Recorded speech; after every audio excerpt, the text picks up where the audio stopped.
Hey guys, it's Sam Weller coming at you yet again with another installment of Creativity 451, the creative wisdom of the late, great Ray Bradbury. In the last few installments, we talked about Ray's idea generating machine. So we looked at his noun exercise that he discovered when he was just a very young man, and really it's something in different ways that he carried with him for the rest of his life.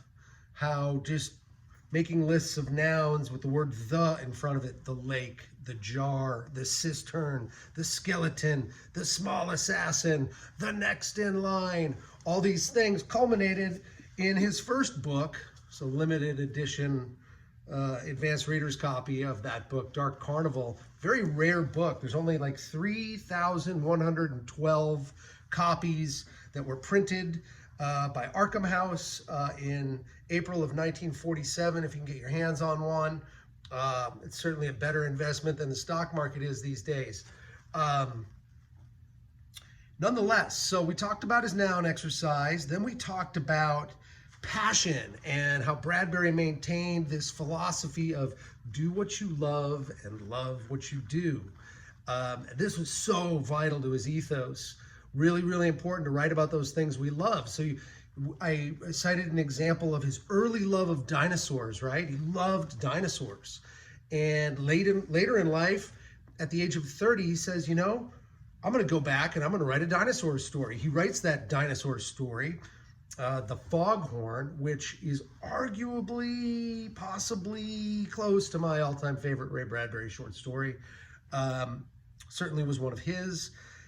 He wrote that story, and film director John Huston, the great cinematic maverick, the 40s and 50s and beyond, read that short story and was convinced that he wanted to hire Ray Bradbury to write the screenplay to his cinematic adaptation of Moby Dick, which starred Gregory Peck as Captain Ahab. It came out in 1956, all based on that short story.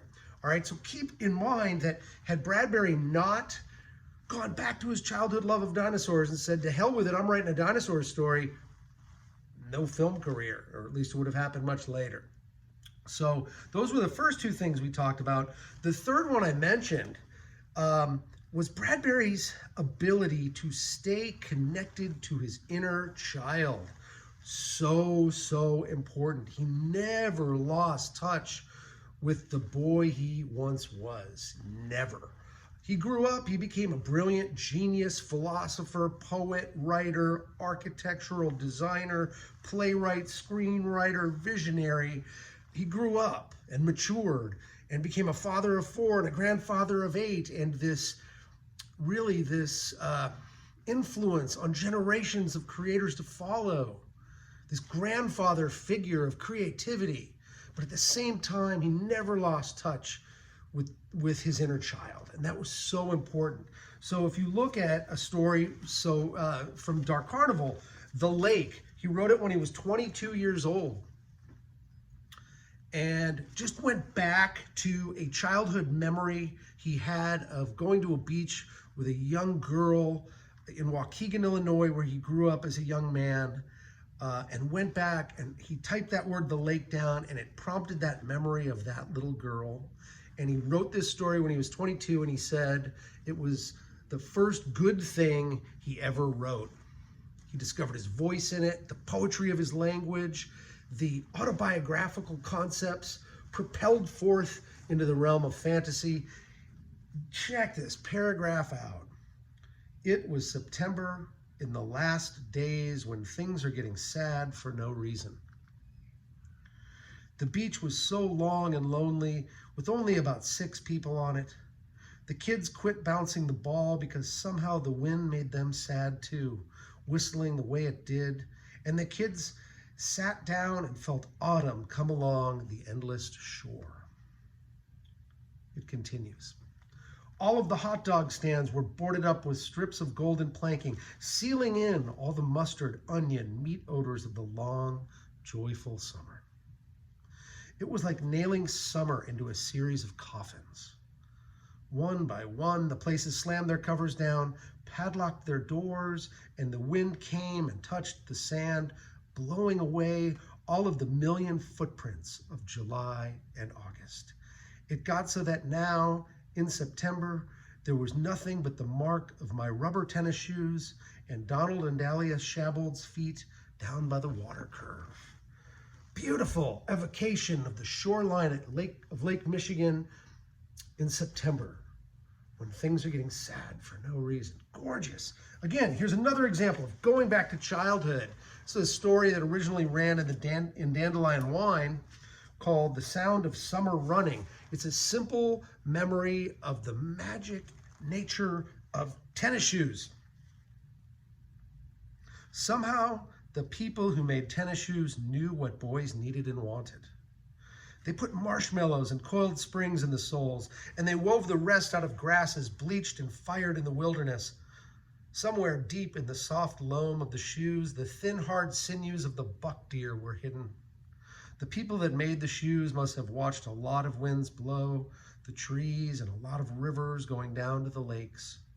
Whatever it was in the shoes, and it was summer. It's Ray Bradbury just going back to childhood.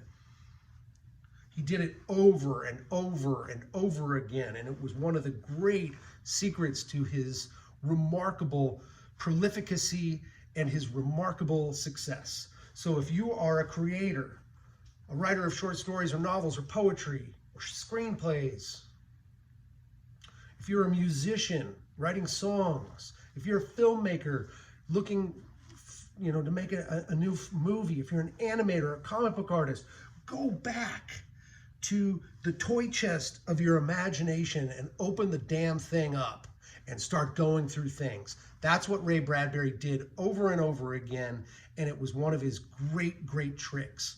All right? Next time out, we're going to look at how I've used Bradbury and these things we're talking about in my own book, Dark Black, which comes out soon. And we're going to look at how I used these exercises myself to come up with some of my own ideas. Also, if you're not following me on Twitter, I'm active about Ray Bradbury just about every day. My Twitter handle is @Sam__Weller at Twitter. So check that out. Quick bit of news. I just interviewed Neil Gaiman, and that will air on the BBC. There's a lot of details on Twitter, on my Twitter page, on May 9th at noon in England, so depending on where you are.